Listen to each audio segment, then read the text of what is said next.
នៅដែនតកកដ៏ត្រជាក់មាន Penguin តូចម្នាក់រស់នៅក្នុងពិភពពណ៌សគ្រប់ពេលវេលាទាំងអស់គាត់មានអារម្មណ៍ត្រជាក់នឹងឯកោថ្ងៃមួយគាត់បានឃើញព្រះអាទិត្យរះឡើងយ៉ាងស្រស់ស្អាត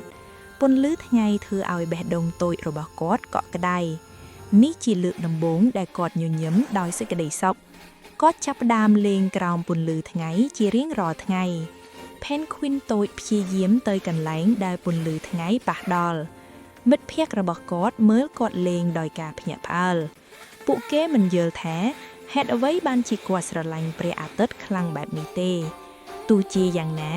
គាត់មិនឈប់ស្រឡាញ់អ្វីដែលធ្វើឲ្យគាត់សប្បាយចិត្តឡើយព្រះអាទិត្យបន្តផ្ដល់ពន្លឺដល់គាត់ជានិច្ច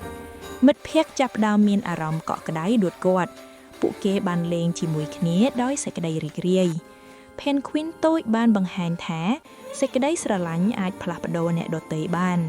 ចុងក្រោយព្រះអាទិត្យមិនត្រឹមតែផ្ដល់ពន្លឺទេ